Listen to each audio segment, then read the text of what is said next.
Era uma noite tempestuosa em uma pequena cidade costeira.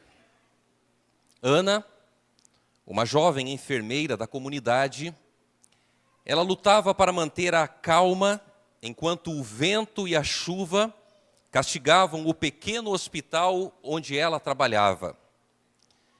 A cidade enfrentava a pior tempestade do ano e o hospital estava cheio de pacientes e familiares assustados. Ana, apesar de ser jovem, era conhecida por sua dedicação e compaixão. E nesta noite, particularmente difícil, ela se encontrava em uma situação complicada. Um dos pacientes, um velho pescador chamado Sr. Jorge, estava criticando-a duramente por um pequeno atraso na medicação.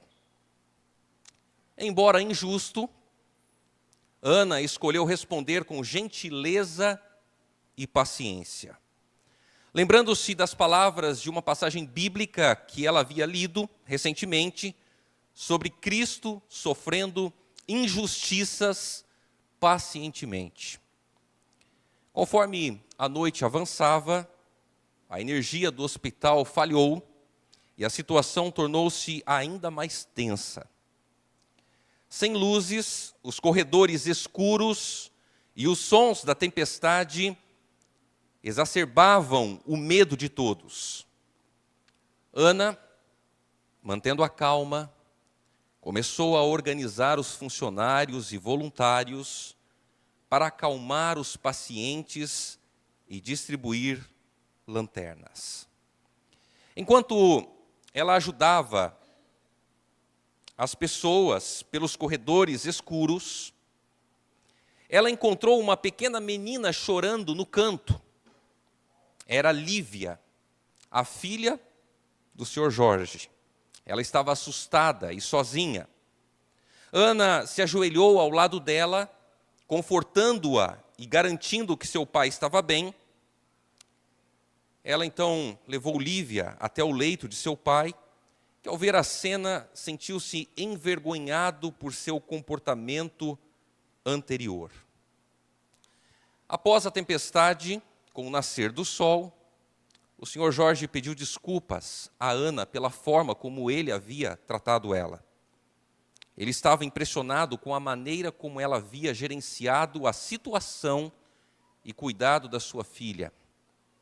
Ana, com um sorriso gentil, aceitou as desculpas, explicando que sua fé a ensinara a responder o mal com o bem. A história de Ana se espalhou por aquela pequena cidade. Sua capacidade de manter a paz e oferecer cuidado inabalável em meio à crise se tornou um exemplo vivo do ensinamento de Cristo sobre sofrer por fazer o bem. Ana tornou-se um farol de esperança e uma inspiração para todos na comunidade. Lembrando as pessoas de que mesmo nas noites mais escuras e tempestuosas, a luz da compaixão e da resiliência pode brilhar intensamente. E eu gostaria de convidar você, neste momento, a abrir comigo a sua Bíblia, em 1 Pedro, no capítulo 3, no versículo 18. Se você trouxe a sua Bíblia, abra comigo a palavra de Deus em 1 Pedro, capítulo 3, no versículo 18. 1 Pedro, capítulo 3, verso 18. Feche os seus olhos e vamos mais uma vez orar ao nosso Deus. Pai querido, nosso coração está alegre e feliz porque estamos diante da Tua santa e bendita presença. Nós já louvamos o Teu nome e estamos aqui neste momento para ouvir a Tua voz. E nós queremos Te suplicar que o Senhor fale conosco através da Tua palavra. Que o Senhor nos ajude a entender a compreender a tua vontade para a nossa vida. E para isso nós te suplicamos a presença do teu santo e amado Espírito em nosso meio. Que o Espírito Santo nos ajude a entender qual é a tua vontade, quais são os teus planos para a nossa vida. Que Ele fale ao nosso coração neste momento, para que ao sairmos daqui, saiamos com a certeza que tivemos um encontro especial com o Senhor e fomos transformados pelo poder do teu santo e amado Espírito. Pai de amor, que neste momento, nada e nem ninguém nos atrapalhe de termos um encontro especial com o Senhor. Nós te entregamos a nossa vida, os momentos que se seguem nas tuas mãos, em nome de Jesus. Amém. 1 Pedro capítulo 3, verso 18. Lemos assim: Pois também Cristo morreu uma única vez pelos pecados, o justo pelos injustos, para conduzir-vos a Deus, morto sim na carne, mas vivificado no Espírito. A primeira epístola de Pedro, ela foi escrita em um contexto onde as pessoas enfrentavam diferentes graus de angústia e sofrimento, mas principalmente por causa de difamação e tratamento injusto. E a fim de suportar esse sofrimento, os cristãos eles deveriam se lembrar de que foram escolhidos por Deus para ser o seu povo. E agora, no início do verso que nós lemos, a Bíblia diz assim: Pois também Cristo morreu uma única vez pelos pecados. Nós temos aqui Cristo como exemplo de sofrimento. Cristo como o nosso exemplo. E Ele foi nosso exemplo na submissão. Mas Ele também agora é o nosso exemplo no sofrimento. O sofrimento de Cristo, porém, é único e sem paralelos. O sofrimento de Cristo é vicário. Ele se humilhou até a morte e morte de cruz. No entanto, a sua morte não foi um acidente, não foi algo que os homens planejaram, não foi algo que aconteceu por acaso, mas a morte de Cristo ela foi agendada. Por quê? Porque Cristo se ofereceu para morrer em prol do ser humano. A sua morte não foi uma derrota, mas a maior de todas as vitórias. A sua morte ela fez cessar todos os sacrifícios. Os sacrifícios sacerdotais no templo tinham de ser repetidos diariamente, mas Cristo fez o sacrifício perfeito e definitivo ao oferecer-se a si mesmo. Cristo morreu como o Cordeiro de Deus que tira o pecado do mundo. E Paulo diz que Cristo morreu pelos nossos pecados segundo as Escrituras. Pela morte na cruz, Ele cancelou o escrito de dívida que era contra nós e despojou os principados e potestades. A sua morte, ela foi única e irrepetível. Jesus ele sofreu pelos pecados do seu povo de uma vez por todas. Ele é a propiciação pelos nossos pecados. O seu sacrifício, ele foi um sacrifício perfeito. Segundo R.C. Sproul, ele diz assim: desde que Deus requer a punição pelo pecado, Ele recebeu satisfação não de nós, que somos injustos, mas de Cristo, o justo, a fim de que Ele pudesse ser justo e justificador. Cristo sofreu em nosso lugar. Ele enfrentou o maior de todos os sofrimentos que alguém pode enfrentar. Ele carregou sobre si a consequência dos nossos erros, dos nossos pecados, das nossas falhas. E agora o texto diz: pois também Cristo morreu uma única vez pelos pecados, o justo pelos injustos. Cristo sofreu por nossos pecados, o justo pelos injustos. Sabe para quê? Para nos aproximar de Deus. Jesus, ele morreu por todas as pessoas. Ele morreu tanto para os justos quanto para os injustos. A diferença é que todos hoje podem ter a salvação em Cristo, porém, alguns aceitam o sacrifício de Cristo e outros rejeitam Cristo em sua vida. Toda a humanidade, sem exceção, está colocada de um lado e Cristo está posto sozinho do outro. Cristo, que é justo, tomou sobre si os pecados do povo injusto. Cristo, que é um Deus justo, tomou os nossos pecados. Ele sofreu não pelos justos, mas pelos injustos. Semelhantemente como Cristo suportou o sofrimento e a injustiça, nós também podemos nos esforçar para responder ao tratamento injusto e à difamação com perdão e compaixão. E essa é a grande dificuldade que às vezes nós temos na nossa vida. Por quê? Porque nós não entendemos aquilo que Cristo fez por nós, nós não compreendemos aquilo que Jesus realizou em nosso favor. E quando as pessoas erram conosco, quando as pessoas falham conosco, nós temos uma atitude totalmente diferente da atitude de Cristo. Nós olhamos para a pessoa, e dizemos para ela: olha, você errou comigo, você falhou comigo, e eu não quero mais nem olhar na tua cara.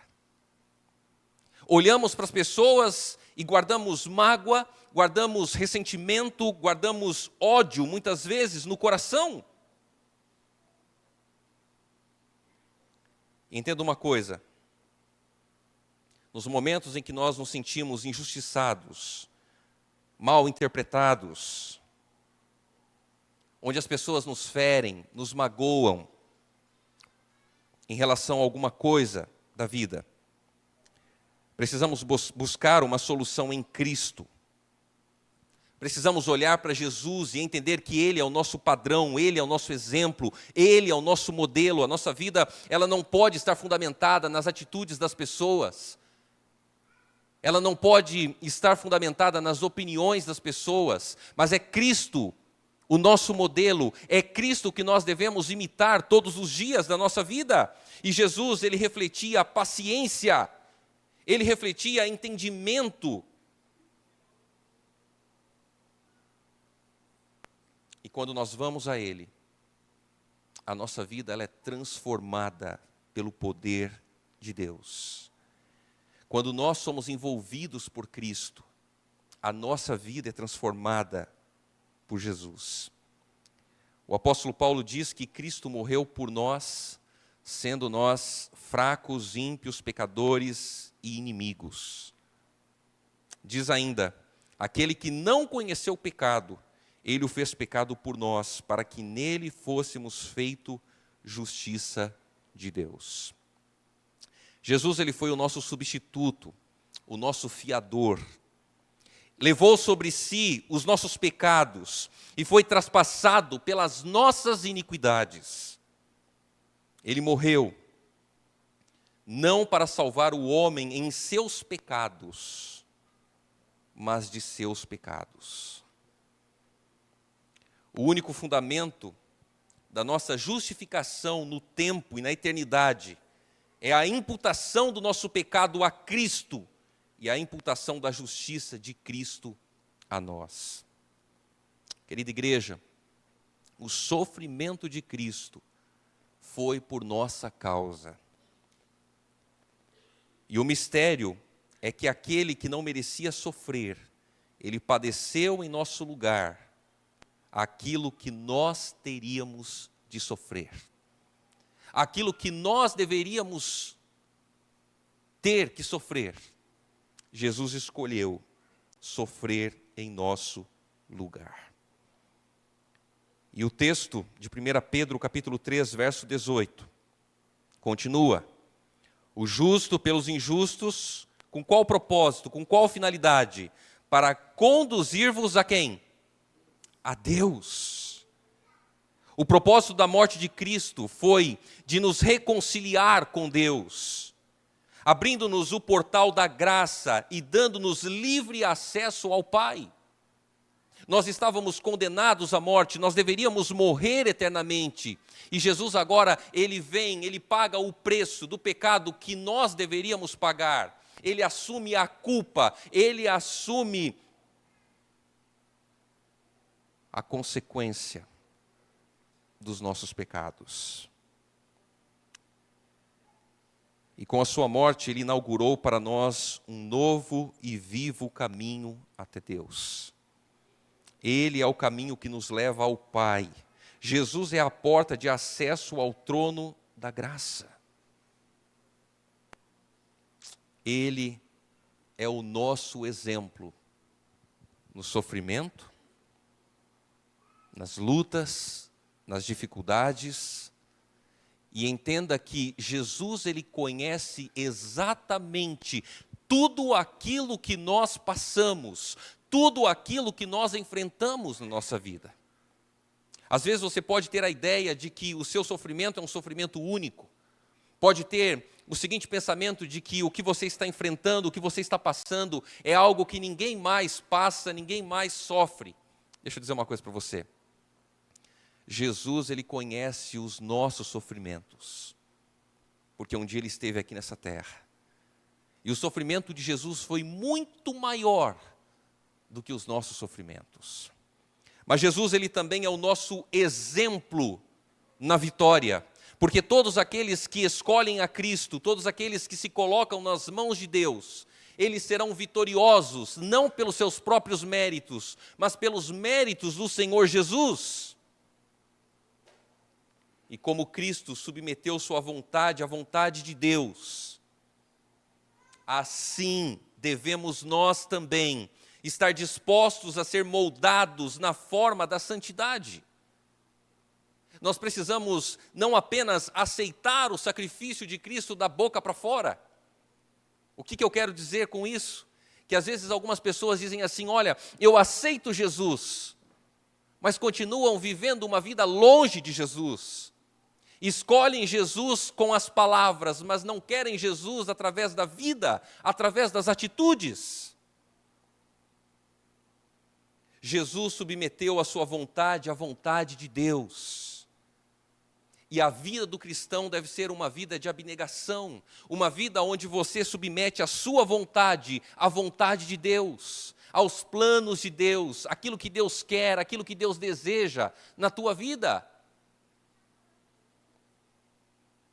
Os cristãos não devem se intimidar no sofrimento, mas continuar a santificar a Cristo como Senhor, porque o sofrimento de Cristo também foi o meio pelo qual Ele foi exaltado. Assim como o sofrimento era o caminho para a exaltação de Cristo, também o sofrimento é o prelúdio da glória para todo aquele que crê no Senhor Jesus. Pedro advertiu aqueles a quem ele escreveu que não fizessem nada que os fizesse merecer sofrer. E eu queria ler aqui alguns textos com vocês. Está na carta de 1 Pedro. O primeiro deles está no capítulo 2, no versículo 20. Eu vou ter que ler um pouquinho rápido por causa do tempo. Pois que vantagem há em suportar açoites recebidos por terem cometido o mal? Mas se vocês suportam o sofrimento por terem feito o bem, isso é louvável diante de Deus. 1 Pedro capítulo 3, o verso 16. Contudo, façam isso com mansidão e respeito, conservando boa consciência, de forma que os que falam maldosamente contra o bom procedimento de vocês, porque estão em Cristo, fiquem envergonhados de suas calúnias. 1 Pedro capítulo 3, verso 17. é melhor sofrer por fazer o bem, se for da vontade de Deus, do que por fazer o mal. E por fim, 1 Pedro, capítulo 4, verso 15. Se algum de vocês sofre, que não seja como assassino, ladrão, criminoso, ou como quem se intromete em negócios alheios. O que esses textos querem nos dizer? Que se nós sofremos, nós devemos sofrer pelas coisas de Deus, por ser fiéis a Deus, obedientes a Deus, à palavra de Deus, não por fazer as coisas contrárias à vontade do Senhor. E às vezes os nossos maiores problemas, eles são ocasionados por uma vida de aparência espiritual. O que eu quero dizer com isso? Nós estamos na igreja, mas não estamos compromissados com Cristo. Estamos na igreja e estamos com Jesus, mas saímos da igreja e deixamos Jesus na igreja. O sacrifício de Jesus por você lhe garante a vida eterna. Porém, a sua decisão de permanecer com Cristo deve ser uma decisão diária. O sacrifício de Jesus te garante a vida eterna, porém, a tua escolha deve ser todos os dias de permanecer com Cristo, de estar ao lado de Jesus. E os sofrimentos às vezes parecem que vão nos vencer. Sabe por quê? Primeiro, porque nós não devemos só estudar a Bíblia, mas colocá-la em prática em nossa vida. Nós não podemos apenas reter o conhecimento cognitivo, devemos praticar a palavra de Deus na nossa vida, nas nossas ações, com o nosso irmão, com a nossa irmã, com as pessoas da nossa família, com o nosso cônjuge, com os nossos filhos. A Bíblia, ela deve sim ser estudada, mas não apenas no aspecto de conhecimento intelectual. Ela deve ser estudada para ser aplicada diariamente na nossa vida. Os sofrimentos às vezes parecem que vão nos vencer, porque não devemos orar como se a oração fosse um ritual ou obrigação, mas abrir o coração a Deus. E não pedir apenas por bênçãos materiais ou pela saúde e problemas da vida. Não tem problema você fazer os pedidos para Deus das suas necessidades. Mas será que nós temos orado a Deus? Será que nós temos clamado a Deus, pedindo para Ele por uma transformação de vida, segundo os propósitos dEle na nossa vida? Será que nós temos orado para Deus e temos aberto o nosso coração para Ele, dizendo: Senhor, transforma a minha vida, transforma o meu coração? Os sofrimentos às vezes parecem que vão nos vencer, porque não devemos viver a vida igual o mundo vive, mas ter um relacionamento verdadeiro com Cristo em relação aos nossos atos e palavras. Os sofrimentos às vezes parecem que vão nos vencer, porque não frequentamos os cultos para buscar poder em Deus. Cada dia mais estamos sendo bombardeados com inúmeros compromissos, e o cansaço da vida diária nos faz pensar que frequentar a igreja só é necessário aos sábados, porque Deus entende a nossa situação. Quando vamos à igreja, nós vamos para ter um encontro especial com Deus e com os nossos irmãos e irmãs. Quando você escolhe estar na presença de Deus, na igreja de Deus, você está dizendo para Deus: Senhor, eu quero te buscar na minha vida. O Senhor é mais importante do que qualquer outra coisa na minha vida. Os problemas de hoje são temporários e necessitamos olhar para Cristo. E olhar para Cristo envolve uma vida de compromisso com Ele. As nossas atitudes definirão o tamanho da nossa fé em Cristo, principalmente nos momentos difíceis. Estudamos a Bíblia porque Ele nos alcança com Sua palavra. Oramos porque através da oração nos comunicamos com Ele. Vivemos de uma forma diferente do mundo, não porque somos melhores do que as pessoas, mas porque a graça de Cristo nos alcançou. Frequentamos a igreja porque entendemos que aqui é a casa do Senhor, e todas as vezes que vamos à igreja, vamos para ter um encontro especial com o Senhor. A igreja, ela não é somente um hospital cheio de pessoas enfermas em busca de Cristo, mas ela é também um local para buscar poder em Deus para vencer as batalhas desse mundo. Entenda isso. Às vezes a gente não consegue vencer as batalhas do mundo, por quê? Porque a gente não prioriza as coisas de Deus.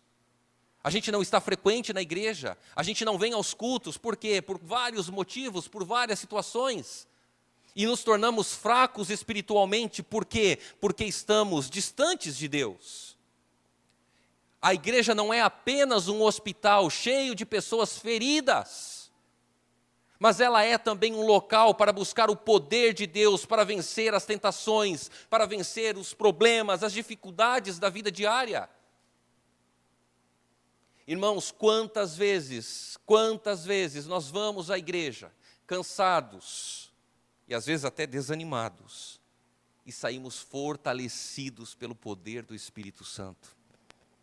Os cultos de quarta-feira nas igrejas estão cada vez mais vazios. Os cultos de domingo, cultos evangelísticos, cultos missionários, a igreja está cada vez mais vazia e a pergunta é: por quê? Porque temos compromisso, porque trabalhamos, porque estudamos? Ou porque talvez não temos entendido da importância e da necessidade de estar na presença de Deus?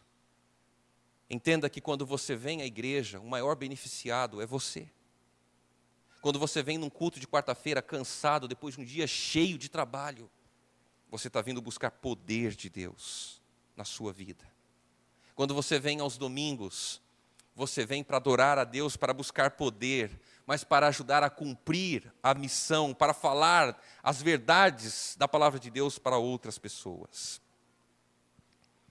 A vitória de Cristo foi alcançada através da sua comunhão com o Pai e da sua submissão completa a Deus. E nós, o que nós queremos fazer? Nós queremos Deus, mas não queremos ser submissos a Ele.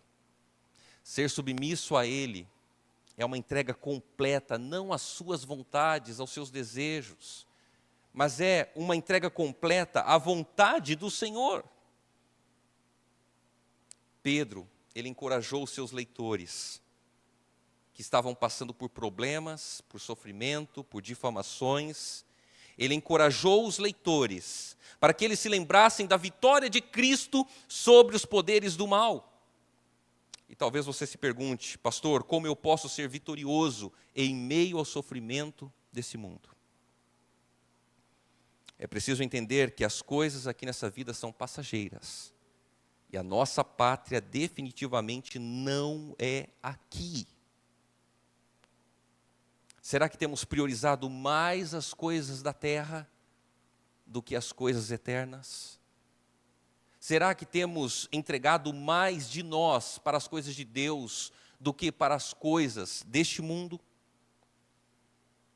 Quando Cristo veio a este mundo, Ele sofreu, foi injustiçado e morreu fazendo o bem para as pessoas.